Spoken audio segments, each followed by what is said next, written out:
Hello everyone, আশা করি সবাই ভালো আছেন। দেখেন, একটা মানুষ মুভি করতে গেলে কতটুকু পরিমাণ নিচে নামতে হয়। এই ভিডিওটা দেখলে আপনারা অবশ্যই বুঝতে পারবেন যে একটা ভিডিও করতে গেলে কত রকমের অভিনয় করতে হয়। নিজের যে মানিজ্যত ইজ্জত সব কিছুই কিন্তু দিয়ে দিতে হয়। তো ভিডিওটা দেখতে থাকেন, আর আশা করি ভালো লাগবে আপনাদের কাছে।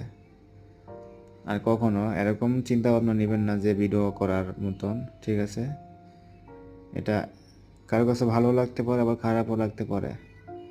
আর আমার ইউটিউব চ্যানেলটাকে অবশ্যই লাইক শেয়ার করে দিবেন, সাবস্ক্রাইব করে দিবেন, যেন সামনে আরও কোনো নতুন ভিডিও নিয়ে আপনাদের মাঝে হাজির হইতে পারি। তা এতটুকুই আমার ভিডিও। আশা করি সবাই লাইক দিয়ে রাখবেন, ফলো দিয়ে রাখবেন, শেয়ার করে দেবেন প্লিজ।